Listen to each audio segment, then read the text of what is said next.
जय हिंद साथियों, आप सभी का एक बार फिर से स्वागत है हमारे YouTube चैनल पर।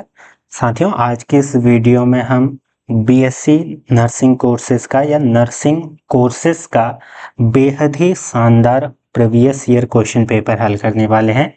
ये पेपर है जीएनएम का। ठीक है, जीएनएम का प्रीवियस ईयर पेपर पूरा हम यहाँ पर हल करेंगे और जीएनएम एएनएम दोनों के लिए लाभदायक होगा क्योंकि सिलेबस बहुत हद तक सिमिलर है। ठीक है, कुछ जो एग्जाम पैटर्न में ही अंतर है, बाकी जो सिलेबस है या क्वेश्चंस का लेवल लगभग सेम रहता है। आपने देखा भी होगा, इसके मैंने वीडियोस बना रखे हैं, आप उनको जाकर देखिए। बाकी इस वीडियो में हम टोटल 100 क्वेश्चन को देखेंगे, जिसमें आपके 10 क्वेश्चन हिंदी के हैं, फिर सामान्य अंग्रेजी के हैं, उसके बाद कुछ मैथ्स के क्वेश्चंस हैं, एंड देन फिर सामाजिक आपका विज्ञान साइंस के क्वेश्चंस हैं। ठीक है, जनरल साइंस के, और उसके बाद आपको जीके के क्वेश्चंस देखने को मिलेंगे। तो टोटल आपके 100 क्वेश्चन होने वाले हैं और 100 क्वेश्चन के साथ आप बहुत सारे एक्स्ट्रा फैक्ट्स को देखते हुए चलेंगे। ठीक है, तो एएनएम जीएनएम वाले दोनों देखें, बाकी बीएससी नर्सिंग और इनके पीवाईक्यूज अदर भी मैंने अपलोड कर रखे हैं। आप एक बार चैनल पर जाकर प्लेलिस्ट को जरूर विजिट करें। बाकी चैनल की मेंबरशिप ले सकते हैं अगर आप व्हाट्सएप प्रीमियम ग्रुप में जुड़ना चाहते हैं, या कॉल के थ्रू या मैसेज के थ्रू क्वेरीज जानना चाहते हैं या उनका निदान पाना चाहते हैं। साथ में अगर आप लाइव क्लासेस से जुड़ना चाहते हैं, जहां पर हम इन सभी की क्लासेस इन डेप्थ नॉलेज के साथ पूरा सिलेबस कवर करेंगे, तो आप जुड़ सकते हैं। क्लासेस ज्वाइन करने के लिए आपको सिंपली ज्वाइन पर क्लिक करना है। आपको बीएससी नर्सिंग एएनएम जीएनएम की मेंबरशिप दिख जाएगी। लाइव क्लासेस में आपको गूगल मीट पर लाइव क्लासेस, पीवाईक्यूज, कॉल वगैरह, व्हाट्सएप में आप डाउट्स पूछ सकते हो। सारा सिलेबस हम कवर करेंगे क्योंकि एएनएम जीएनएम की लगभग जो एग्जाम पैटर्न है लगभग सेम है, तो हम पैरामेडिकल और इन सभी को साथ में लेकर चलेंगे। पूरा सिलेबस आपको देखने को मिलेगा। बीएससी नर्सिंग वाले भी जुड़ सकते हो पीवाईक्यूज और फिजिक्स वगैरह के लिए। ज्वाइन पर आप क्लिक करोगे, सिंपली आपको यहाँ पर अपना डेबिट कार्ड या क्रेडिट कार्ड या फिर आजकल गूगल पे आप यूज करते होंगे तो उससे भी ज्वाइन कर सकते हैं। ये ऑप्शनल है, बट अगर आप चाहते हैं तो मिनिमल अमाउंट के साथ आप जुड़ सकते हैं। सारी चीजें आपको लाइव शेयर की जाएंगी, प्लस रिकॉर्डेड वीडियो। बिना किसी देरी के शुरू करते हैं। पहला क्वेश्चन है, सर्व की भाववाचक संज्ञा क्या होगी? तो जो सर्व है, सर्व का जो भाववाचक संज्ञा होता है वो होता है आपका सर्वस्व। ठीक है, कौन से ऑप्शन में दिख रहा है आपको? ऑप्शन सी में दिख रहा होगा। ठीक है, सर्वस्व इसका सही उत्तर हो जाएगा। देखिए, भाववाचक संज्ञा क्या होती है? इसमें आपका जो भाव गुण दशा को क्या दर्शाया जाता है या इसका ये बोध कराती है, तो इसमें भाववाचक संज्ञा कहलाती है। ठीक है, एब्स्ट्रैक्ट नाउन। नेक्स्ट क्वेश्चन है हमारा, नर प्लस इंद्र में संधि होगी, यानी कि जो नर प्लस इंद्र जो बनता है आपका नरेंद्र, इसमें आपकी कौन सी संधि है पूछा गया। तो वैसे तो इसमें स्वर संधि है। ठीक, अगर आपसे इसका भी प्रकार पूछ ले तो इसमें गुण संधि है। ठीक है, स्वर का ही एक पार्ट है, भाग है, वो गुण संधि है। स्वर के आपने देखे होंगे कि भेद अलग अलग हमने पढ़े थे पिछली वीडियोस में, तो गुण, वृद्धि, यण, ठीक है, अलग अलग संधि, तो उनमें से गुण संधि इसमें है नरेंद्र। नेक्स्ट क्वेश्चन, काल से रिलेटेड क्वेश्चन पूछा गया है। छात्राएं पढ़ रही थी, ठीक है, इस वाक्य में काल कौन सा है? देखिए, भूतकाल तो है, हमें पता है क्योंकि थी आर्क है, पास्ट को दर्शा रहा है, बट भूतकाल में भी अब हमें यह नहीं पता है कि वो पढ़ रही थी, कब उन्होंने बंद करा, ठीक है, या कब तक वो पढ़ा उनने, तो हम क्या कहेंगे? अपूर्ण भूतकाल इसमें है। ठीक है, नेक्स्ट क्वेश्चन, किस पद में तत्पुरुष समास है? देखिए, समास वाला टॉपिक भी हमने करवा रखा है, आप उसको जाकर देखिए, या आप खुद भी अगर आपके पास कोई भी व्याकरण की बुक है तो आप इसको जरूर पढ़ें। इससे रिलेटेड क्वेश्चन आपको हर एग्जाम में देखने को मिलेगा, जहां पर सामान्य हिंदी या जनरल हिंदी पूछी जाए। पहला ऑप्शन देखिए, अधपका। तो अधपका में आपका जो समास है ये है कर्मधारय समास। ठीक, आमरण यानी कि मरण तक, इसमें आपका जो समास है आप देख रहे होंगे, ये आपका हो जाएगा अव्ययी भाव समास। ठीक, चक्रधर, चक्र धारण करने वाला बहुब्रीहि समास। ठीक है, इसमें तत्पुरुष पूछा गया था, तो हमारा जलधारा इसका सही उत्तर हो जाएगा, जिसका अर्थ क्या होता है? जल की धारा। ठीक है, जल धारा मतलब जल की धारा। आई होप आपको समझ में आ रहा होगा। ठीक, तो हमारा सही उत्तर क्या हो जाएगा? Option D. नेक्स्ट क्वेश्चन की ओर बढ़ते हैं। अगला क्वेश्चन है हमारा, अकाल पीड़ित का समास विग्रह होगा। तो जो हमारा अकाल पीड़ित समस्त पद है उसका क्या होगा? अकाल से पीड़ित, ऑप्शन बी। नेक्स्ट क्वेश्चन, निम्नलिखित शब्दों में किस शब्द के द्विज व्यंजन हैं? ठीक है, द्विज व्यंजन यहाँ पर पूछा गया है। देखिए सबसे पहले तो ये समझते हैं कि ये जो, सॉरी द्विज नहीं, द्वित्व, तो द्वित्व आपका जो व्यंजन है, ठीक, वो क्या होते हैं? एक ही शब्द बार बार आना, या एक तरीके से कि दो वर्णों की आवृत्ति आप कह सकते हैं। ठीक है, जैसे बिल्ली में आप देख रहे होंगे एक आधा लौ है, एक बड़ा लौ, तो इन दोनों वर्णों की आवृत्ति हो रही है, तो ऐसे दिल्ली, ऑप्शन सी बिल्कुल सही उत्तर हो जाएगा। तो जब भी ऐसा क्वेश्चन दिखे कि द्वित्व शब्द का उदाहरण बताइए, तो आपको देखना है कि वहां पर दो वर्ण सेम उनकी आवृत्ति हो रही है या नहीं। ठीक, नेक्स्ट क्वेश्चन, एक आधा होगा एक पूरा है, इसका ध्यान रखना, जैसे इसमें लौ पहले आधा फिर पूरा। नेक्स्ट क्वेश्चन है हमारा, दैट इज ओ और औ किस प्रकार के क्या हैं? आपके वर्ण हैं। ठीक है, तो ओ और औ होते हैं आपके कंठोस्थाई, ऑप्शन डी बिल्कुल सही उत्तर हो जाएगा, व्यंजनों में व। नेक्स्ट क्वेश्चन, यह किस प्रकार का वाक्य है? सीता गई सीता आई, तो ये किस प्रकार का वाक्य है? आपका हो जाएगा विभाजक। नेक्स्ट क्वेश्चन है हमारा, हय और बाजी किसके पर्यायवाची हैं? देखिए हय और बाजी के आपका क्या पूछा गया है? पर्यायवाची पूछा गया है। ये आपका हो जाएगा घोड़ा। हय बाजी घोड़े के क्या है? पर्यायवाची हैं। ये क्वेश्चन मैंने कई बार आप सभी लोगों से करवा भी रखा है। ठीक है, इस वाले क्वेश्चन में अभी हमने क्या करा था? विभाजक, तो इसमें विभाजक नहीं संयोजक होता है। ठीक है, अभी मेरे को ध्यान आया कि मैंने कहीं बी तो नहीं बताया करके, राइट। नेक्स्ट क्वेश्चन है हमारा, इनमें से कौन तद्वित प्रत्यय है? देखिए प्रत्यय और आपका जो दो प्रकार के प्रत्यय थे और उपसर्ग थे, उनको मैंने पिछले एक वीडियो में बता रखा है, आप उसको जाकर देख सकते हैं। तो देखिए इसमें जो तद्वित प्रत्यय है वो आपका हो जाएगा आवट। ठीक है, ऑप्शन सी बिल्कुल सही उत्तर हो जाएगा। तो ये हमारा हिंदी का सेक्शन यहाँ पर समाप्त होता है। अब सामान्य अंग्रेजी के सेक्शन को यहाँ पर हम क्या देख लेते हैं। तो सामान्य अंग्रेजी का जो हमारा सेक्शन है, इसमें अगर हम देखें 11th क्वेश्चन है। ठीक है, 11th क्वेश्चन क्या कह रहा है? Right, what is antonym of amateur? ठीक है, तो इसका जो एंटोनिम होता है ये क्या हो जाएगा? Professional, option D. ठीक है, क्या? प्रोफेशनल। नेक्स्ट क्वेश्चन की ओर बढ़ते हैं, that is give one word for a remedy for all diseases. तो इसको कहते हैं क्या? पेनेसिया, ऑप्शन सी बिल्कुल सही उत्तर हो जाएगा। What is the superlative degree of the adjective beautiful? यानी कि ब्यूटीफुल की जो सुपरलेटिव डिग्री होगी वो क्या होगी? ठीक है, ब्यूटीफुल मतलब सुंदर, और मोस्ट ब्यूटीफुल इसका सही उत्तर हो जाएगा, यानी कि सबसे ज्यादा सुंदर। ठीक है, सबसे ज्यादा सुंदर, ऑप्शन ए। नेक्स्ट क्वेश्चन है हमारा, which of the following word is a synonym of courageous? तो करेजस का हो जाएगा हमारा ब्रेव। ठीक है, brave, option C. Next question है हमारा, fill in the blanks, fill with the correct word, which one of dash dresses do you want? ठीक है, तो यहाँ पर आ जाएगा आपका दोज।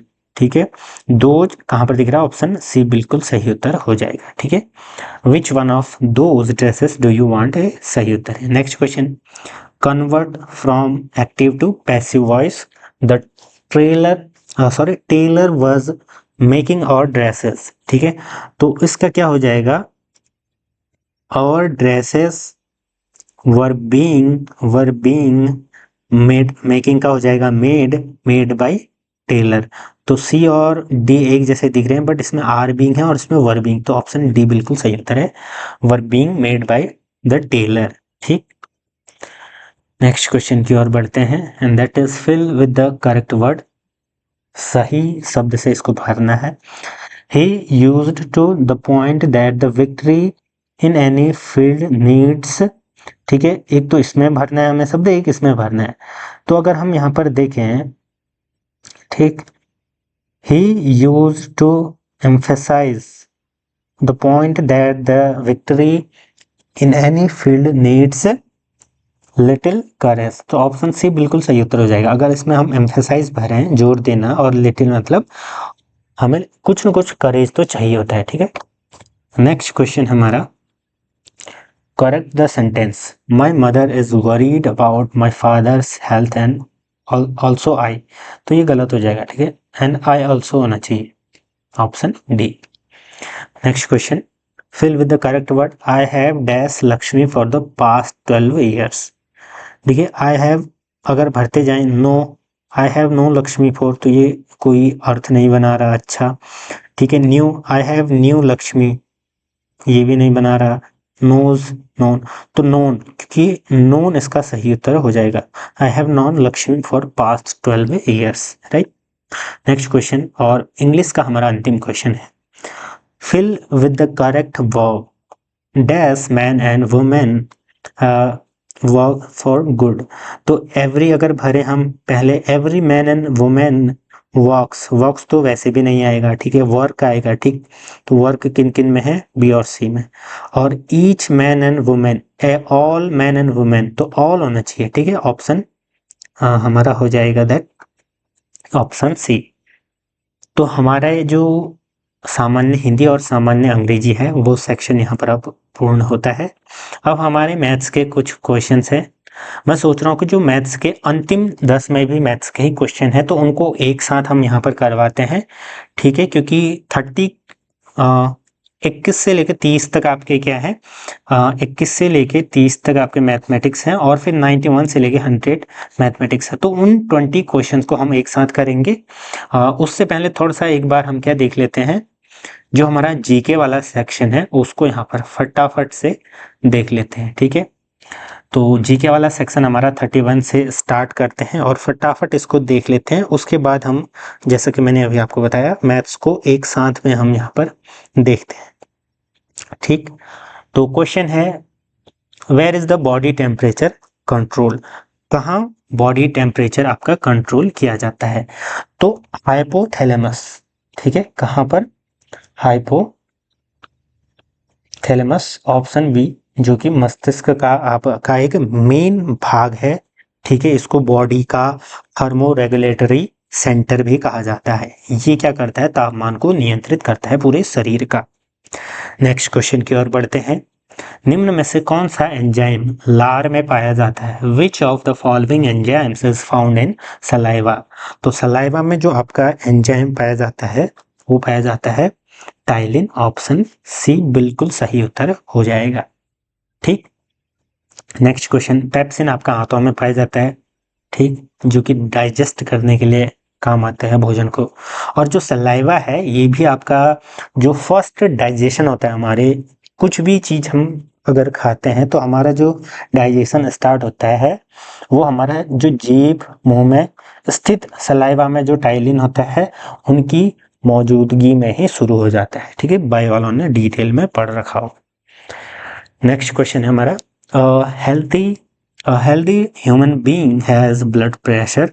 तो जो हेल्दी ह्यूमन बीइंग है उसका ब्लड प्रेशर क्या होगा, 120/80, ऑप्शन बी। नेक्स्ट क्वेश्चन की ओर बढ़ते हैं। अगला हमारा क्वेश्चन है, amount of glucose in the blood is regulated by, किसके द्वारा, तो इंसुलिन हार्मोन, इंसुलिन के कारण, ऑप्शन डी बिल्कुल सही उत्तर हो जाएगा। ठीक, नेक्स्ट क्वेश्चन है हमारा, पौधे में आवश्यकता से अधिक जल किस प्रक्रिया द्वारा बाहर निकलता है। तो किस प्रक्रिया द्वारा ज्यादा बाहर निकलता है, आपका होता है ट्रांसपिरेशन या वाष्पोत्सर्जन, इसको हिंदी में कहा जाता है। देखिए, जब भी किसी पौधे में क्या होगा, अगर एक्सेस ऑफ वाटर होती है तो उसकी लीव्स के थ्रू, अलग अलग जो भी एंजाइम्स पोर्स होते हैं उनके थ्रू रेस्पिरेशन, सॉरी आपका क्या, ट्रांसपिरेशन के थ्रू आपका जो भी एक्स्ट्रा वाटर है पौधों का वो बाहर निकल जाता हो। ठीक, नेक्स्ट क्वेश्चन है हमारा 36, दूध से दही यानी कि जो कर्लिंग ऑफ मिल्क है वो किसके कारण होता है? तो आपका एक बैक्टीरिया होता है दैट इज कॉल्ड लैक्टोबैसिलस। ठीक है, लैक्टोबैसिलस क्या है, एक बैक्टीरिया है जिसके कारण हमारा दूध से क्या हो जाता है, दही के रूप में ये जम जाता है। ठीक, नेक्स्ट क्वेश्चन है हमारा तंबाकू की पत्तियों में कौन सा रसायन होता है? तो जनरली जहां पर भी साइंस के क्वेश्चंस इंक्लूड रहते हैं ये क्वेश्चन मैंने बार बार देखा है। ठीक है, 37वें का हमारा क्या होगा, निकोटिन। ठीक है, निकोटिन क्या है, एक पोटेंट एल्कोहल है। क्या है, पोटेंट एल्कोलॉइड, एल्कोलॉइड है जो कि आपका टोबैको यानी कि इनकी पत्तियों में प्राकृतिक रूप से पाया जाता है, यानी कि प्राकृतिक रूप से पाया जाता है। ठीक, नेक्स्ट क्वेश्चन है हमारा मछलियों के यकृत के तेल में किसकी प्रचुरता होती है? तो किसकी प्रचुरता होती है? तो फिश लिवर ऑयल, इसमें आपका जो होता है विटामिन ए और आपका डी एज वेल एज दोनों होते हैं। ठीक है, तो वैसे ज्यादा लेकिन आपका ए, तो ऑप्शन ए की ओर हम यहाँ पर जाएंगे और यही इसका सही उत्तर है। नेक्स्ट क्वेश्चन है हमारा रिक्टर स्केल यानी कि जो आपका रिक्टर स्केल है किसको नापने के जो है काम आती है? तो ये आपका जो मापी जाती है ये भूकंप की तीव्रता मापने के काम आती है। ठीक है, और किस से ये मापा जाता है? तो सिस्मोग्राफ। ठीक है, सिस्मोग्राफ से ये मापा जाता है क्या, आपका भूकंप की तीव्रता।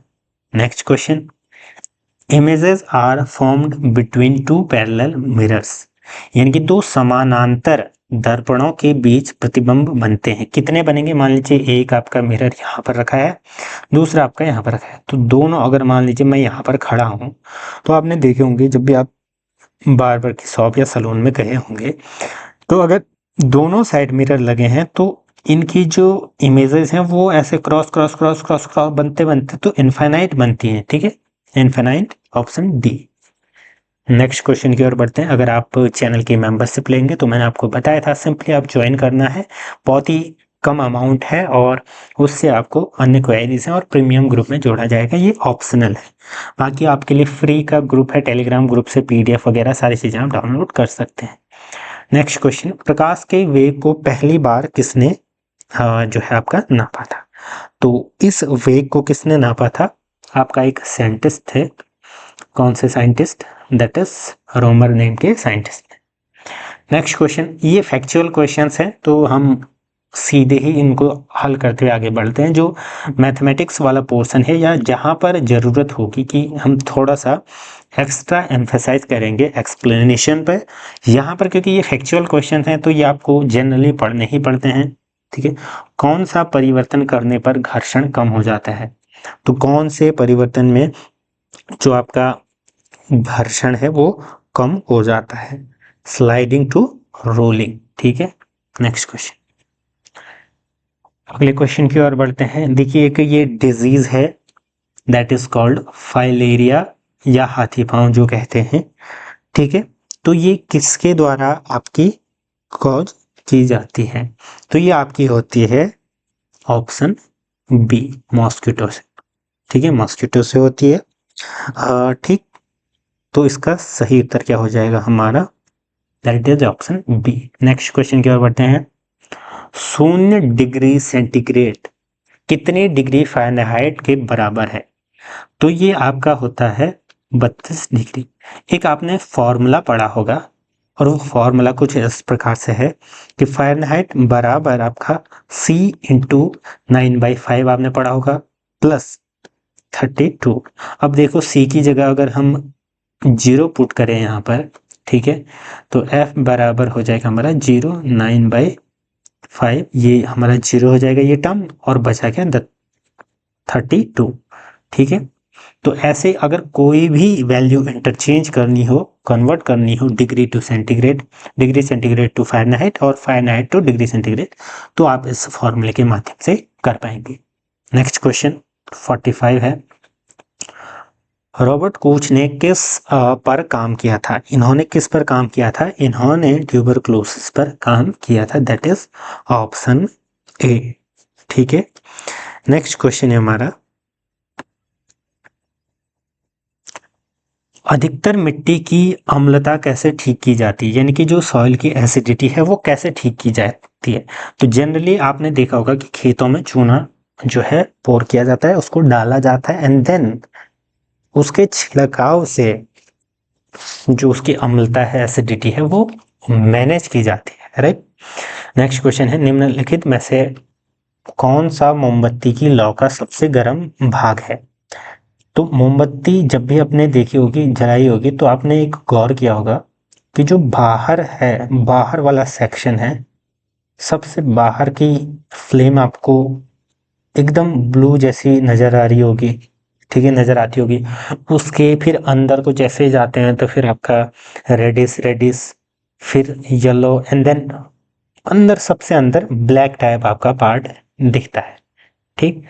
तो जो बाहर की ब्लू यानी कि नीला भाग है सबसे ज्यादा गर्म होता है, ठीक, क्योंकि वहां पर क्या होता है, कंप्लीट बर्न हो रहा है, यानी कि कंप्लीट बर्न या कंबशन जिसको हम कहते हैं, ठीक।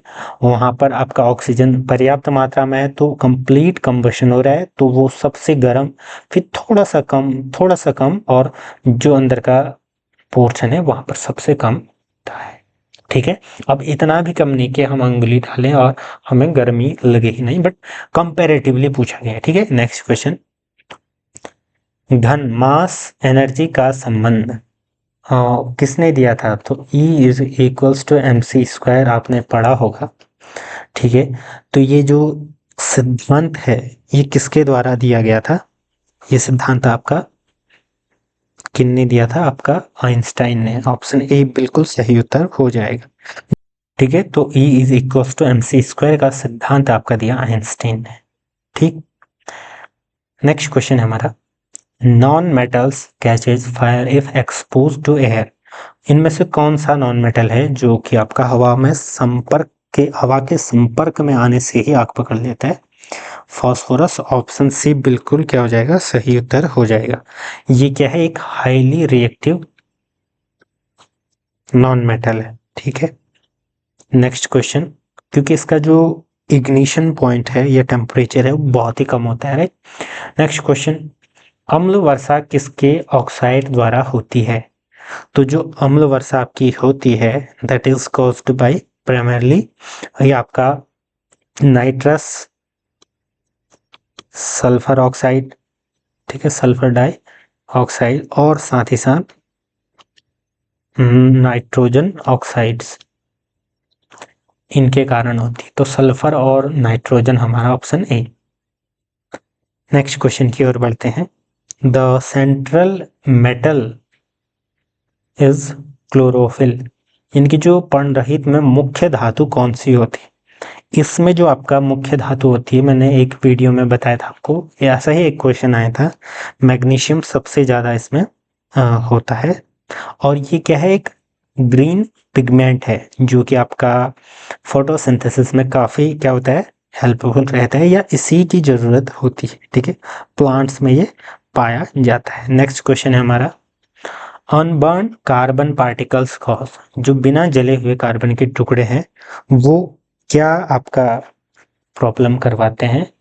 तो आपका हो जाएगा सांस की परेशानी, यानी कि रेस्पिरेटरी प्रॉब्लम्स। आपने कई बार देखे होंगे जहां पर धुआं या अच्छे से कंबशन, कंप्लीट कंबशन नहीं होता है, तो वहां पर आपने देखा होगा कि आपको सांस लेने में दिक्कत होती है। निम्न में से कौन मुख्यतः कैल्शियम कार्बोनेट से बना है?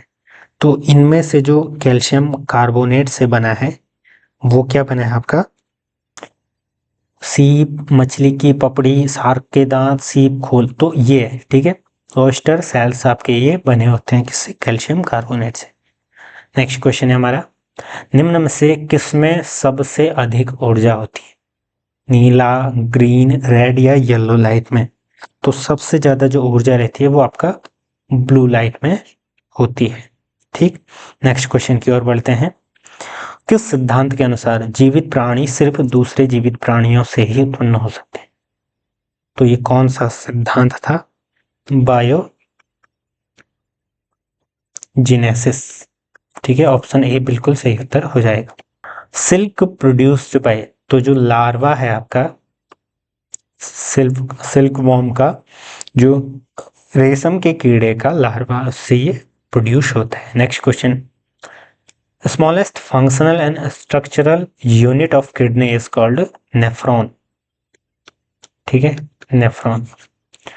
नेक्स्ट क्वेश्चन की ओर बढ़ते हैं। निम्न में से किस राज्य में भारत का पहला स्किल इंडिया इंटरनेशनल सेंटर स्थापित किया गया? यह आपका स्थापित किया गया है भुवनेश्वर में। भुवनेश्वर अब किस जनपद में आता है? Odisha, option B. Next question, निम्न में से कौन सा राज्य ई सेवा वितरण आकलन में सभी राज्यों और केंद्र शासित प्रदेशों में शीर्ष स्थान पर है? तो केरला इसका सही उत्तर हो जाएगा। ठीक, नेक्स्ट क्वेश्चन, निम्न में से भारत के किस पड़ोसी देश के साथ बस सेवा को फिर से शुरू किया गया है? तो ऑप्शन डी। गांधी जी का राजनीतिक गुरु पूछा जाए तो गोपाल कृष्ण गोखले को राजनीतिक गुरु माना जाता है। नेक्स्ट क्वेश्चन, भारतीय संविधान के अनुसार जीवन का एक अधिकार है, संपत्ति का अधिकार।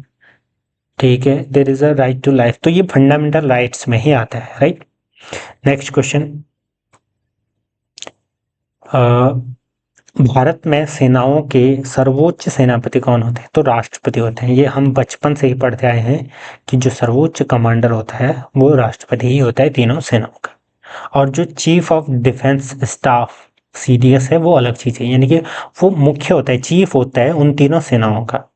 ठीक, रेड क्लिफ लाइन किन देशों के बीच है? तो ये भारत और पाकिस्तान के बीच है। बीमर शब्द का संबंध किस खेल के साथ है? तो बीमर आपका क्रिकेट में होती है। ठीक है, आप क्रिकेट में देखते होंगे कि जब बॉलर कोई बॉल वो 9 बॉल से भी ऊपर आए, यानी कि जो स्टंप को मिस करते हुए उसके बॉडी से डायरेक्ट आए, तो उसको बीमर बॉल कहा जाता है। और अगर आप 2 बार बीमर फेंकते हैं, तो पहली बार बीमर फेंकते हैं तो आपको वार्निंग दी जाती है, 2 बार अगर आप बीमर फेंकते हैं तो फिर आपको आगे ओवर करने नहीं दिया जाता है, बॉलर चेंज होता है। ठीक, who was known as Punjab Kesari, Punjab Kesari के नाम से कौन जाना जाता था? लाला लाजपत राय। ठीक है, नेक्स्ट क्वेश्चन है हमारा, सबसे बड़ा ग्रह, सबसे बड़ा ग्रह यहाँ पर क्या है? क्वेश्चन पूछा गया है। ठीक है, सबसे बड़ा ग्रह आपका हो जाएगा बृहस्पति, बिल्कुल सही होता है। देखिए, सौरमंडल से संबंधित ऐसे आसान आसान क्वेश्चन कई बार पूछे जाते हैं। सबसे निकटतम ग्रह, ठीक है, बुध। सबसे बड़ा आपका बृहस्पति। लाल ग्रह किसको कहा जाता है? रेड, तो मंगल को कहा जाता है। पृथ्वी की जुड़वा बहन, यानी कि पृथ्वी की जुड़वा बहन किस ग्रह को कहा जाता है? तो ये आपको शुक्र को कहा जाता है। ठीक, तो ये सारी बातें आपको ध्यान में रखनी चाहिए। और एक और पूछा जाता है कि किस ग्रह के बाहर रिंग या वलय है? तो शनि। नेक्स्ट क्वेश्चन है हमारा, किसने महात्मा गांधी जी की दांडी यात्रा में भाग लिया था? तो भैरव दत्त जोशी ने भाग लिया था उत्तराखंड से। ठीक है, अब उत्तराखंड से रिलेटेड क्वेश्चंस पूछे जा रहे हैं। वशिष्ठ गुफा या वशिष्ठ कुंड, ये जो वशिष्ठ गुफा है और ये जो कुंड है, ठीक है, वो हमारा कहाँ पर स्थित है? ये यहाँ पर पूछा गया है। तो ये आपका कौन सा जनपद? आपका ऑप्शन ए बिल्कुल सही उत्तर हो जाएगा। ठीक है, टिहरी में ये क्या है? स्थित है, सॉरी, चमोली। नेक्स्ट क्वेश्चन की ओर बढ़ते हैं हम। गढ़वाल के इतिहास में झांसी की रानी किसको कहा गया? तो तीलू रौतेली, तीलू रौतेली को ये कहा गया था क्योंकि इन्होंने लगभग 15 वर्ष की उम्र में ही युद्ध में भाग ले लिया था और काफी ब्रेव थी। आपने देखा होगा कि सामाजिक उल्लेखनीय या किसी भी क्षेत्र में उल्लेखनीय कार्य के लिए तीलू रौतेली पुरस्कार भी महिलाओं को दिया जाता है। डोला पालकी आंदोलन, विशेषता किससे संबंधित है? तो जो डोला पाल की आपका आंदोलन था वो किससे संबंधित था? ये आपका संबंधित था शिल्पकारों से, यानी कि क्राफ्ट्समैन। नेक्स्ट क्वेश्चन, कुली बेगार आंदोलन कहाँ शुरू हुआ था? ये आपका शुरू हुआ था बागेश्वर में। भारत का प्रथम राष्ट्रीय पार्क क्या हो जाएगा? जिम कॉर्बेट राष्ट्रीय पार्क या national park. Heli national park के नाम से ये शुरू हुआ 1936 में। उसके बाद इसका नाम रख दिया गया जिम कॉर्बेट। नेक्स्ट क्वेश्चन, चावल का सर्वाधिक उत्पादन होता है? तो उधम सिंह नगर में सर्वाधिक उत्पादन होता है चावल की खेती का। कर्णवाश्रम किस नदी तट पर है? तो मालिनी नदी तट पर ये स्थित है। ठीक है, उत्तराखंड के आसान से फैक्चुअल क्वेश्चन है, इनको हम फटाफट पूरा करते हैं। उसके बाद जो मेन हमारा फोकस रहेगा वो मैथमेटिक्स सेक्शन पर रहेगा। महासू देवता की पूजा होती है? तो ये आपका Dehradun, option D. Garhwal paintings किसने लिखी? गुमानी पंत जो है इनकी रचना है।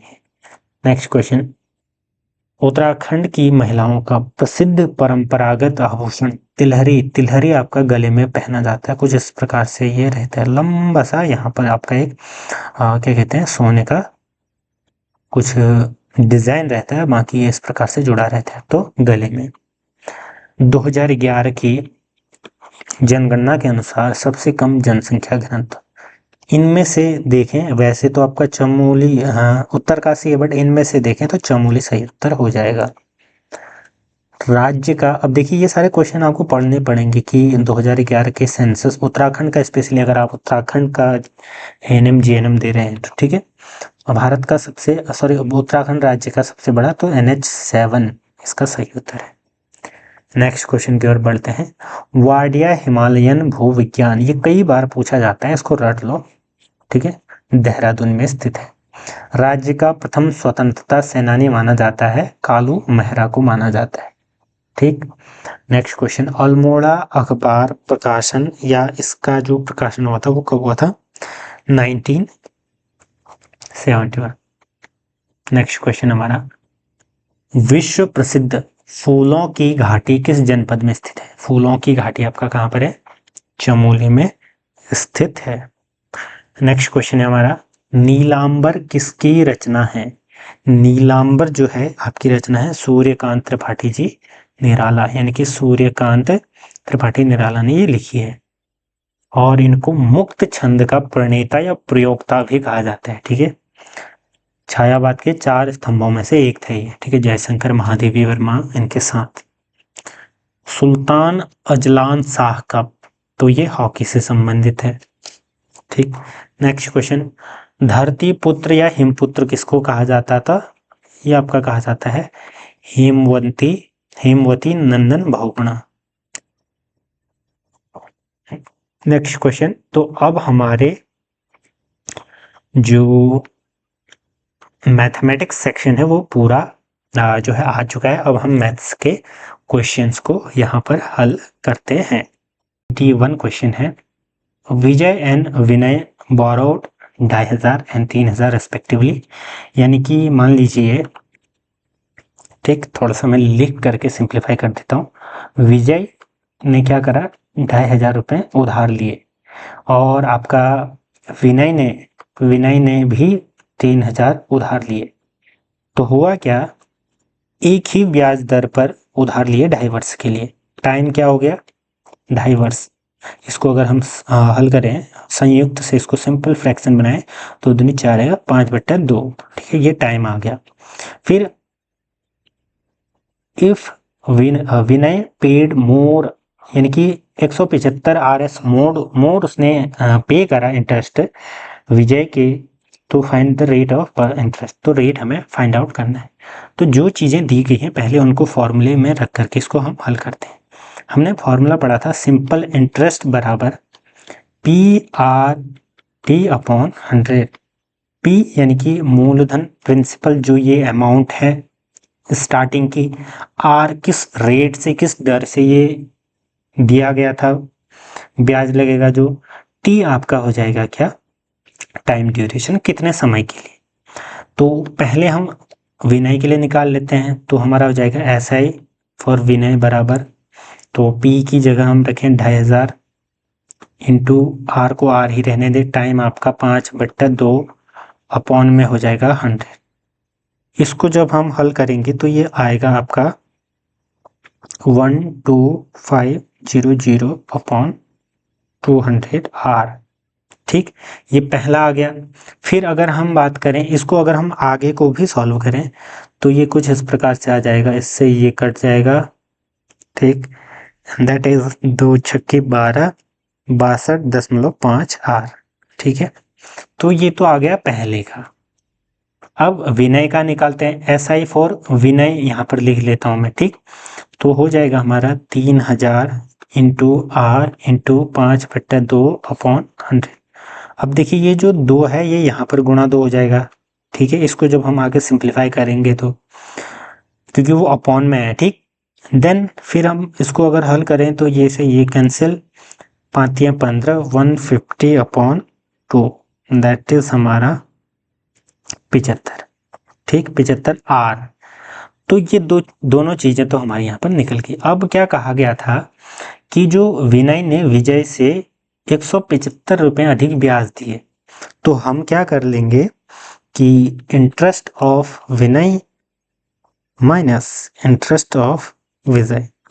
ठीक, तो सिंपली इसको जैसे विनय का हम घटाएंगे तो हमारा उत्तर आ जाएगा 75 आर माइनस 62.5 आर बराबर, इसको घटाएं, ये बराबर 175 ये दिया गया। अब इसको हल करेंगे हम, सिंपल इस इक्वेशन को हल करेंगे, क्योंकि ऊपर पे कहा गया है ना कि जो आपका विनय ने विजय से 175 अधिक ब्याज दिया, तो हम इस समीकरण को जैसे ही हल करेंगे आर की वैल्यू निकल जाएगी, दैट इज इसमें से इसको घटाएंगे एंड देन हमारा 175, तो ये हमारा हो जाएगा 12.5, इसमें से ये घटा करके आया आर बराबर 175। आर बराबर हो जाएगा हमारा 175 अपॉन 12.5। इसको जब हम आगे फर्दर सॉल्व करेंगे तो हमारा उत्तर आ जाएगा, ये यहाँ से दशमलव गायब, यहाँ 0 लगा, तो ये हमारा आ जाएगा कितना, 14। ठीक, तो हमारा उत्तर क्या हो गया, 14। 14% कहीं पर दिख रहा है आपको, बिल्कुल दिख रहा है, ऑप्शन डी को आप बिल्कुल क्लिक कर लेंगे। तो हमने करा कुछ नहीं, बट सिंपल हमने क्या करा, एक बार और फिर से सुन लीजिए।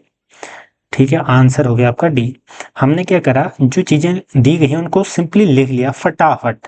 ठीक है, फिर पी आर टी अपॉन 100 वाले फॉर्मूले से पहले विनय का निकाला, फिर आपका विनय और विजय दोनों का निकाला। ठीक, जब हमने दोनों का निकाला तो एक एक्सप्रेशन आया आर के टर्म में, क्योंकि हम, तो जब वो हमने निकाल लिया समीकरण, उसके बाद क्या करना है कि यहाँ पर एक इक्वेशन दी गई है, ये समीकरण दिया गया है कि दोनों का जो सिंपल इंटरेस्ट है उनमें कितने का अंतर है, 175 का। तो हमने सिंपल समीकरण में रखा, वहां से आर की वैल्यू निकाली और हमारा उत्तर आ गया। बढ़े अगले क्वेश्चन की ओर। ठीक है, तो हम अगले क्वेश्चन की ओर क्या है, अग्रसर होते हैं। That is in a journey of 80 kilometre a train covers first 60 kilometre and 40 kilometre, यानी कि किसी जर्नी में, मान लीजिए ये पॉइंट है ए और ये बी पॉइंट है, 80 किलोमीटर की यात्रा, ये पूरा 80 किलोमीटर है। ठीक, ये ध्यान में रखना। दूसरा, अब देखिए पहले के 60 किलोमीटर, ठीक, 60 किलोमीटर ये हो गया, और दूसरा जो पहले का 60 किलोमीटर है, इसमें जो स्पीड है वो है 40 किलोमीटर पर आवर। तो इन सब चीज़ों को आपको लिखना है। ठीक है, बाकी का जो 20 किलोमीटर है वहां पर आपकी जो स्पीड है, ठीक है, क्योंकि टोटल 80 किलोमीटर था, पहले के 60 में इसने कहा कि 40, तो बाकी बचा कितना, 20। तो जो 20 किलोमीटर है उसमें आपकी स्पीड है 20 किलोमीटर पर आवर। यानी कि कहने का मतलब ए से बी की टोटल दूरी 80 किलोमीटर है। एक ट्रेन ने क्या करा, ए से जो पहला मान लीजिए इसको सी पॉइंट मान लेते हैं, तो सी पॉइंट तक वो 60 किलोमीटर की जो दूरी है 40 किलोमीटर प्रति घंटा इस स्पीड से तय करी, और फिर सी पॉइंट से लेकर बी पॉइंट की दूरी 20 किलोमीटर जो कि है 20 किलोमीटर पर आवर की स्पीड है उससे तय करी। तो सिंपल ये फॉर्मूला हम जैसे ही इसकी एक पिक्चर बना लेंगे, हमें अब हम इसमें सिर्फ एक फॉर्मूला लगाएंगे, स्पीड बराबर डिस्टेंस अपॉन टाइम, बस यही फॉर्मूले का इसमें प्रयोग होना है। अब देखिए, अब हम क्या करेंगे कि पहले जो 60 किलोमीटर वो गया उसमें कितना टाइम लिया, हम टाइम निकाल लेते हैं। तो time taken for first 6 kilometre, तो पहले के 60 किलोमीटर के लिए अगर मैं टाइम निकालूं तो ये हो जाएगा हमारा total distance 60 upon total time, आपका टोटल स्पीड क्या थी 40, तो बराबर आ जाएगा हमारा 1.5 आर। ठीक है, स्पीड बराबर डिस्टेंस अपॉन टाइम, टाइम इधर जाएगा तो स्पीड इधर आएगी, तो यही फॉर्मूला बस हमें निकालना है। तो पहले का आ गया। अब दूसरा, ये तो हमारा पहला था। अब दूसरा, क्योंकि ये 20 किलोमीटर, अब जो बाकी का सी से बी मैंने अभी आपको बताया, तो उसमें जो 20 किलोमीटर में आपने 20 किलोमीटर पर आवर की स्पीड से गया तो कितना टाइम लिया, 1 घंटा। यानी कि जो पहले की दूरी थी, इस दूरी को इसने, जो ये यहाँ से यहाँ तक की 60 किलोमीटर की दूरी थी, इसको इसने लिया 1.5 घंटा, 1.5, और जो यहाँ से यहाँ तक की दूरी है इसमें इसने लिया 1 घंटा। ठीक है, तो टोटल टाइम कितना हो गया, टोटल टाइम बराबर, ठीक है, टोटल टाइम 1 + 1.5 दैट इज 2.5 घंटे। ठीक, अब 2.5 आवर्स हमारे टोटल टाइम आ गया। अब हम एवरेज स्पीड निकालनी थी, तो एवरेज स्पीड कैसे निकलेगी, एवरेज स्पीड बराबर क्या होता है, टोटल डिस्टेंस, यानी कि जो टोटल डिस्टेंस है, दूरी है, टोटल दूरी बराबर टोटल टाइम। तो टोटल डिस्टेंस आपका था 80 किलोमीटर, टोटल टाइम लिया उसने 2.5 घंटे, 2.5, इसको हल करो तो 800 अपॉन 25, इसको जब आगे को हम हल करेंगे 25 दिन 75 और फिर 32 किलोमीटर पर आवर हमारा उत्तर आ जाएगा। आई होप कि आसानी से मैं समझाने का प्रयास कर रहा हूँ, ताकि जो बेसिक्स कॉन्सेप्ट वाले हैं, बेसिक कॉन्सेप्ट वाले छात्र या भाई बहन भी समझ पाए। ठीक है, तो हमारा उत्तर आ गया 32 kilometre per hour. Next question की ओर बढ़ते हैं। The cost of cultivating a square field at the rate of 360 per hectare is 3240 रुपए। What is the cost of putting fence around it at the rate of 15 पर metre. देखिए, ठीक है, इस क्वेश्चन को हम कैसे हल करेंगे। इसने क्या कहा, सबसे पहले तो ये बात ध्यान में रखो कि उसने क्या कहा, चौकोर खेत है। चौकोर यानी कि एक वर्ग की प्रॉपर्टी इसमें हम लगाएंगे, एरिया परिमाप जो भी होगा वर्ग का लगेगा। ठीक, एक चौकोर खेत में खर्चा आया 360 प्रति हेक्टेयर की दर से इतना आया। ठीक है, इतनी इसमें कहा गया है कि क्या खर्च आया। तो इसका एरिया कैसे निकलेगा, एरिया बराबर हो जाएगा हमारा कि ये जो टोटल खर्चा आया और एक में कितना लग रहा था। ठीक है, 360 जब हम करेंगे तो cost of cultivating upon total जो आपका रेट है उससे हम गुणा कर देंगे, तो ये कैंसिल आउट होगा, दैट इज 36 9।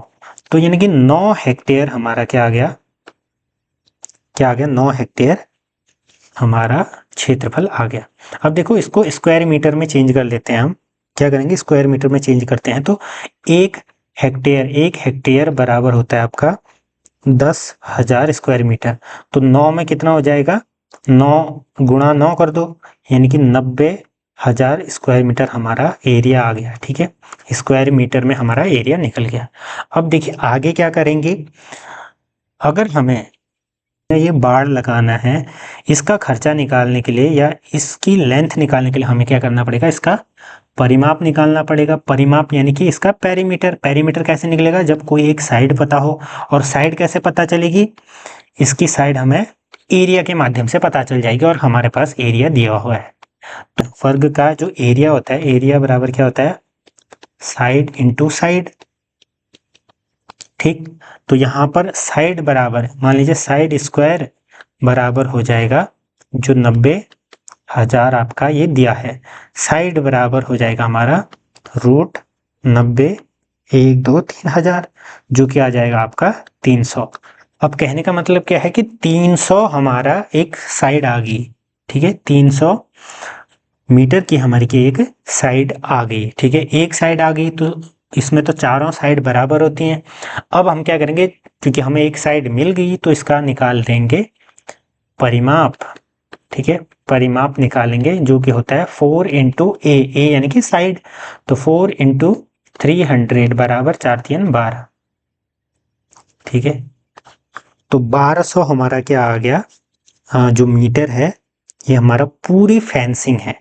अब पूरी लेंथ 1200 मीटर है और ये कहा गया था कि पर मीटर जो ऊपर दिया गया है, पर मीटर कितना खर्चा आ रहा है, 15 रुपए प्रति मीटर यानी कि पर मीटर। तो जो 12 का है 1200 इंटू 15 तो ये हो जाएगा 12 15 दूनी 30 15 कम 15 16 17 18 1 2 3 18,000 इसका सही उत्तर आ जाएगा। 18,000 का खर्चा टोटल यहाँ पर आएगा।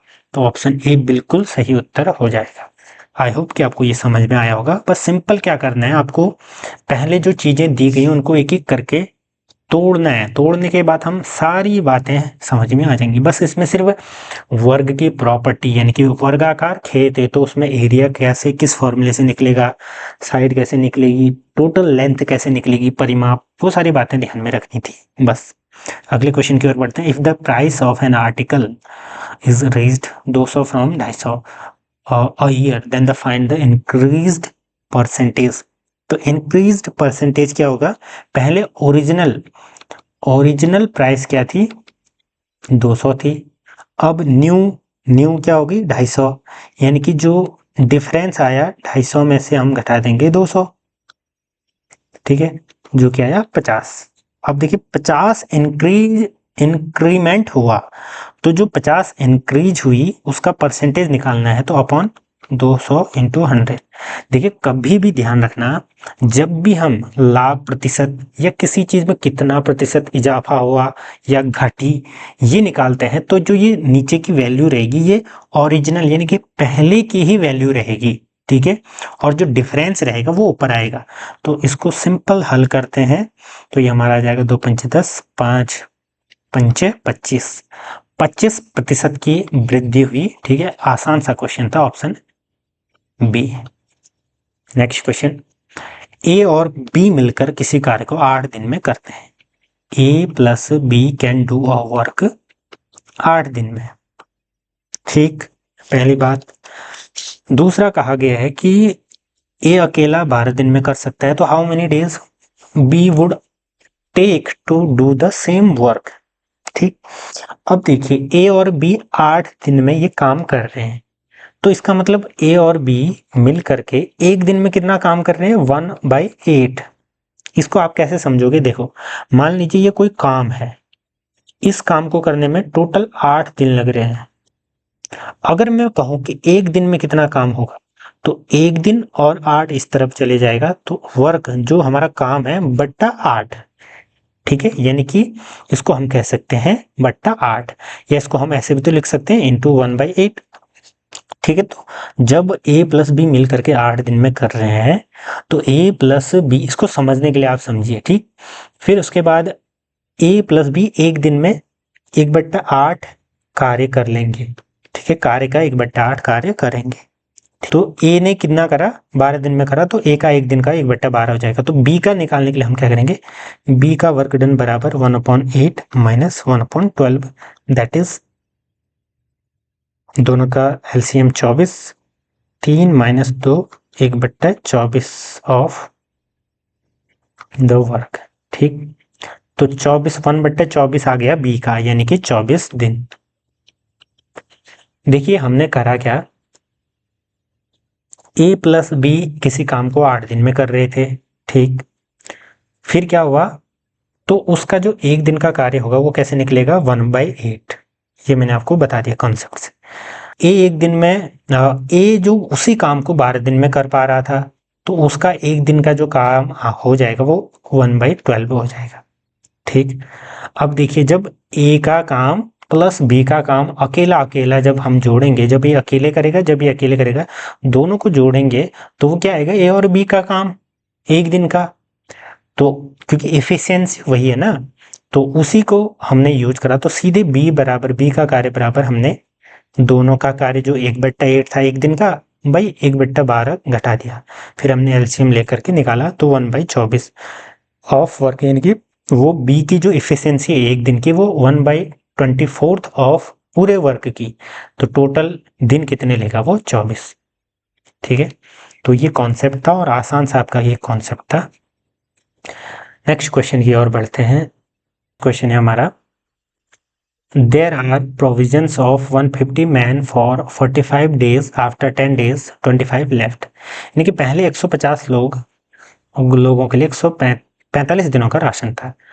मान के चलो कि आप 150 लोग किसी ट्रिप में गए 45 दिनों का खाना लेकर के, 10 दिन तक तो सभी लोग रहे, लेकिन 10 दिन बाद क्या हुआ कि 25 जो आपके दोस्त थे, मित्रों ने कहा कि भाई अब हम तो जॉब में बुलावा आ गया या कुछ भी अर्जेंसी आ गई, वो चले गए।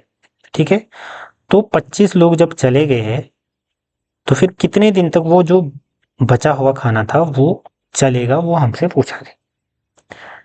देखो इसको हम किस प्रकार से सॉल्व कर सकते हैं। सबसे पहले तो बेसिक चीजें देखो, 45 दिन का खाना था, 10 दिन तक तो वो सभी रहे, यानी कि अब जो खाना बचा है वो -10। इसी रेट से अगर हम देखें तो 35 दिन का पूरा खाना बचा हुआ है। अब लोग कितने बचे हैं, लोग पहले 150 थे, 25 चले गए, तो 125 लोग यहाँ पर बचे हुए हैं। तो देखिए सेम रेट से, क्योंकि ये जो आपका प्रोविजन है खाना बचने का या खाना कितने दिन चलेगा का, ये आपका प्रोपोर्शनल होगा। कहने का मतलब को समझिए, जैसे ही व्यक्ति कम होंगे यानी कि व्यक्ति घट रहे होंगे, तो जितने दिन तक खाना चलेगा वो बढ़ेगा, यानी कि खाना बचेगा ना, ज्यादा दिन तक चलेगा जितने कम लोग होंगे। तो ये इनवर्सली प्रोपोर्शनल हो गए। ठीक है, एक बढ़ेगा तो दूसरा घटेगा, दूसरा घटेगा तो एक बढ़ेगा, इस टाइप से आप समझ सकते हैं। ठीक है, जैसे ही व्यक्ति बढ़ेंगे तो खाना घटेगा और व्यक्ति कम होंगे तो खाना बढ़ेगा। ठीक, तो ये दोनों क्या है, प्रोपोर्शनल है। ठीक है, जो number of man and the number of days the food last, यानी कि रहेगा, वो क्या है, इनवर्सली प्रोपोर्शनल है।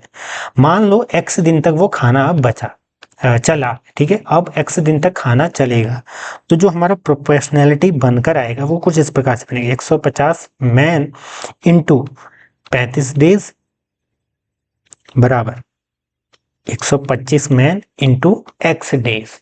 इस समीकरण को जब हम हल करेंगे x की वैल्यू निकलेगी, तो वो ही हमारा डे होगा।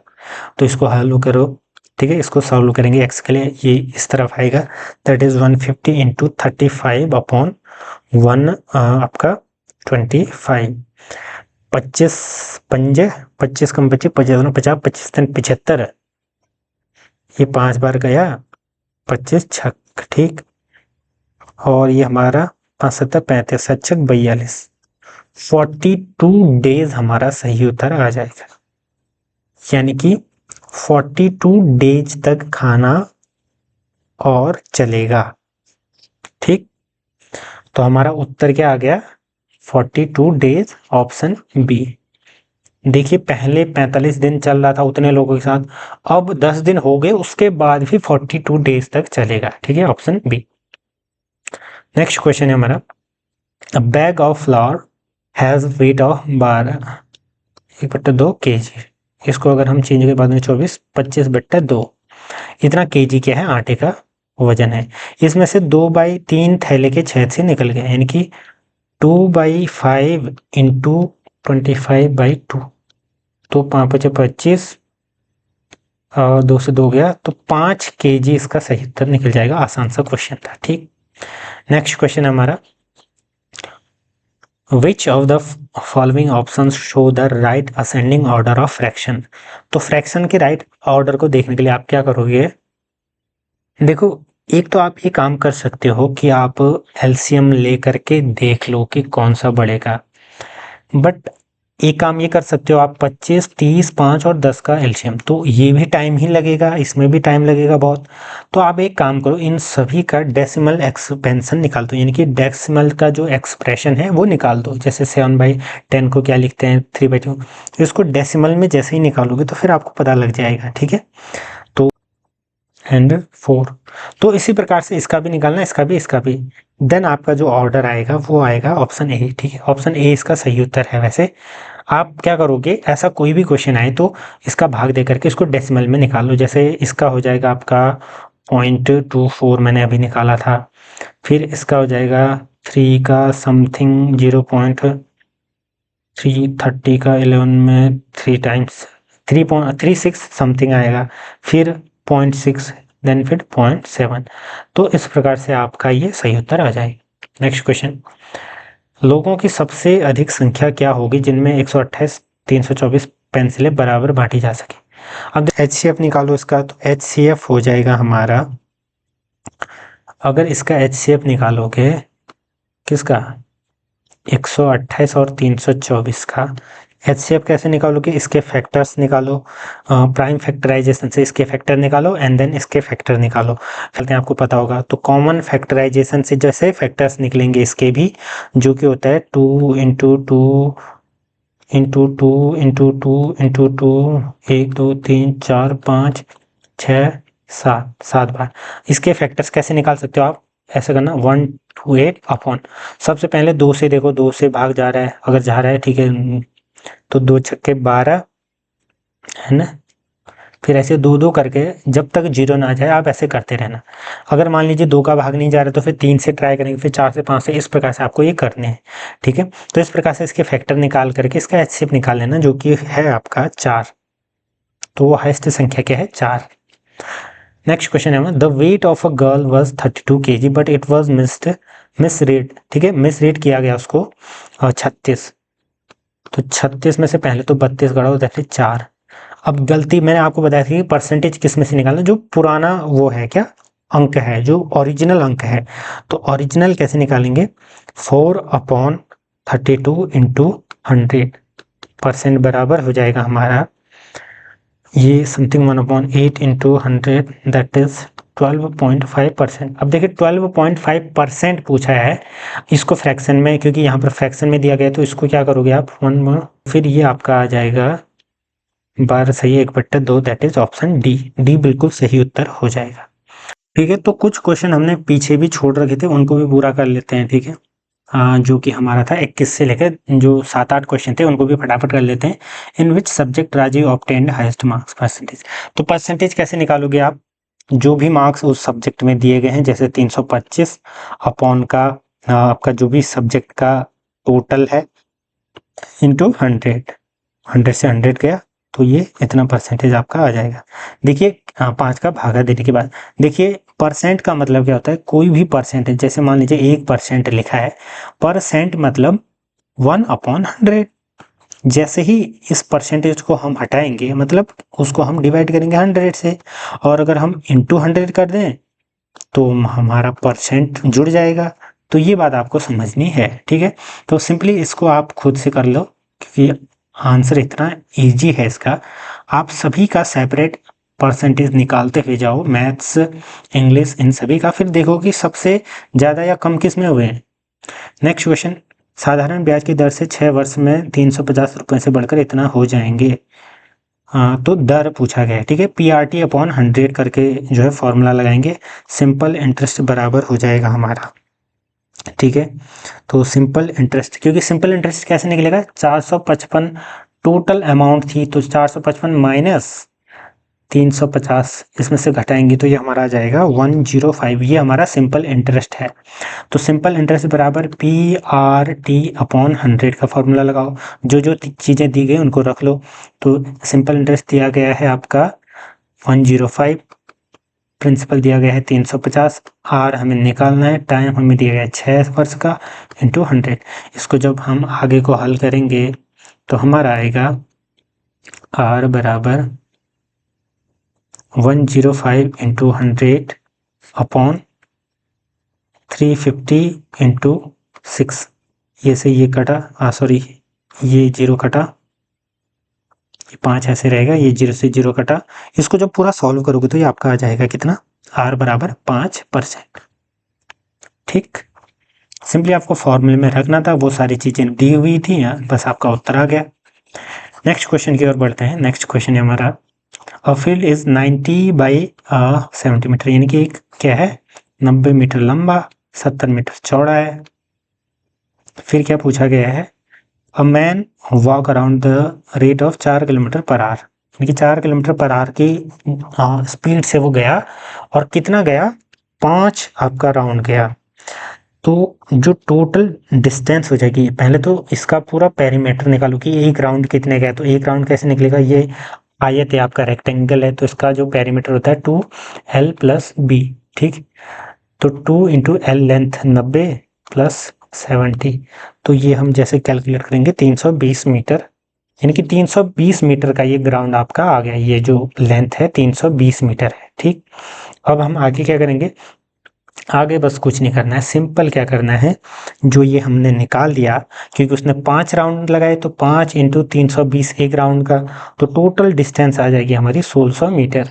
टोटल डिस्टेंस 1600 मीटर आ गई, और हमसे ये पूछा गया है कि वो कितना टाइम लेगा। तो टाइम कैसे लेगा, total distance upon time. Time time हमें निकालना, तो स्पीड दी गई है 4 किलोमीटर पर आवर, तो 4 किलोमीटर पर आवर दी गई है, तो हम इसको भी किलोमीटर में चेंज कर लेते हैं, या इसको मिनट में, तो हम सिंपली इसको क्या करते हैं, किलोमीटर में चेंज करते हैं। तो 1.6 अपॉन 4 बराबर हो जाएगा 0.4 आर। ठीक, किसी भी चीज को किलोमीटर से, मीटर से किलोमीटर में चेंज करने के लिए क्या करेंगे, 1600 मीटर को 1000 से भाग दे देंगे, तो हमारा 1.6 क्या आ जाएगा, किलोमीटर आ जाएगा। तो इस प्रकार से आप करेंगे। ठीक है, ये तो हमारा आ गया क्या, आर में। अब इस आर को क्या करेंगे, 0.404 को मिनट में चेंज करेंगे, क्योंकि मिनट में आंसर दिया गया है, तो इंटू 60 मिनट करेंगे, तो ये आ जाएगा 624। तो 24 हमारा उत्तर आ जाएगा। 24 कौन सा ऑप्शन दिख रहा है, 24 ऑप्शन बी दिख रहा है। ठीक, next question, the length and breath of a playground are 75, 20, इतना इतना। ठीक, respectively find the cost of levelling. Same चीजें दी गई है, बट दिक्कत ये है कि इसमें थोड़ा सा कैलकुलेशन इन्होंने टफ कर दिया है। 75 मीटर, 75.20 सेंटीमीटर, और 34.80 सेंटीमीटर, तो ये इन्होंने लेंथ दिया है। तो इसमें सिंपली तो पहले आप क्या करेंगे, लेंथ इंटू ब्रेथ कर करके इसका उत्तर निकाल लेंगे, इसका एरिया निकल जाएगा। एरिया जैसे ही निकलेगा, फिर एरिया जो आपका आएगा 75.20 इंटू 34.80 बराबर एरिया आ जाएगा। जो एरिया ये वैल्यू आएगी, उसको गुणा कर दोगे आप किससे, जो भी रेट दिया गया है 1.5। ठीक, तो आपका उत्तर आ जाएगा। अब इसमें कैलकुलेशन बहुत ज़्यादा हो जाएगी, तो हम क्या करेंगे, सिंपली 75 मान लेते हैं। ठीक है, राउंड ऑफ कर लेते हैं। ठीक है, वैसे तो आप इसका जो सटीक उत्तर निकालने के लिए यही करेंगे, बट हमें सिर्फ ऑप्शन में से छांटना है ना, तो 75 इंटू कर देंगे हम 34, ये 34.80 को 80 को हम करते हैं 35, तो ये हो जाएगा हमारा 2। तो 2,625 हमारा क्या आ गया, एरिया आ गया। अब इसको 1.5 से फिर से गुणा करेंगे, तो 15 पंजे 75, 15 30, ठीक है, 9 90, 93, 9 आया, 15 30, 31, यानी कि 30, 3 9, तो हमारा क्या आया, लगभग 39375 इतना कुछ आया हमारा, जैसे हमने राउंड ऑफ करा। तो ये किसके नज़दीक वैल्यू लग रही है, ऑप्शन बी के नज़दीक लग रही है, तो ऑप्शन बी बिल्कुल सही उत्तर हो जाएगा। जब आप इसको पॉइंट लगा करके सॉल्व करोगे, तो अप्रॉक्स सेम ये वैल्यू आएगी। ये तो हमने, नेक्स्ट क्वेश्चन है हमारा, अ कैरेट 400 का 8 dozen eggs were found spoiled, यानी कि 8 दर्जन खराब हो गए। तो सिंपली परसेंटेज निकालना है अच्छों का, तो 8 दर्जन यानी कि 12 96, 400 में से 96 घटा दो, 304 हमारे एग क्या हुए, बच गए। अब 304 का परसेंटेज निकालो अपॉन 400 अपॉन 100 करके, तो ये हो जाएगा हमारा, that is percentage option C आ जाएगा। ठीक है, हमने क्या करा, 8 दर्जन खत्म हो गए थे, यानी कि 1 दर्जन में 12 होते हैं, तो 12 96 आपके खराब हो गए थे। तो 400 में से 96 जैसे ही घटाए 304 आया, 304 का परसेंटेज हम 400 में निकालेंगे, तो उत्तर आ जाएगा। एक त्रिभुज का एक कोण बाकी के दो कोणों के जोड़ के बराबर है, यानी कि ए बराबर हो जाएगा बी प्लस सी, यानी कि दो कोणों के, मान लीजिए ए बी सी तीन भुजाएं हैं किसी ट्रायंगल की, ठीक है, ये ए, ये बी, ये सी मान लो, तो कहा गया कि ए बराबर बी प्लस सी, बट हम जानते हैं ए प्लस बी प्लस सी बराबर 180 डिग्री। क्यों? क्योंकि तीनों जो हमारे एंगल्स होते हैं किसी ट्रायंगल के, उनको जोड़ते हैं तो 180 डिग्री आता है। देन अब हम क्या करेंगे, बी प्लस सी की जगह ए रख दो, तो 2a बराबर 180 डिग्री, तो a बराबर हो जाएगा 180/2, that is 90 degree, option B. Next question, व्यक्ति ने क्या करा, रुपये 6 के 5 सेव कर दे और 12 के 8 बेचे। तो कहने का मतलब क्या है कि 5 एप्पल उसने 6 रुपये में खरीदे, तो एक एप्पल की कॉस्ट फर्स्ट केस में क्या होगी, एक एप्पल बराबर हो जाएगा हमारा 6/5, दैट इज 1.2 रुपीज़। ये हमारी सीपी थी, यानी कि कॉस्ट प्राइस। जो हमारा सेलिंग प्राइस था, बेचने की प्राइस थी, वो कैसे निकलेगी, 12/8, दैट इज 1.5 रुपीज़। ये हमारा एसपी है, एसपी और सीपी। अब हमें निकालना है प्रॉफिट परसेंटेज।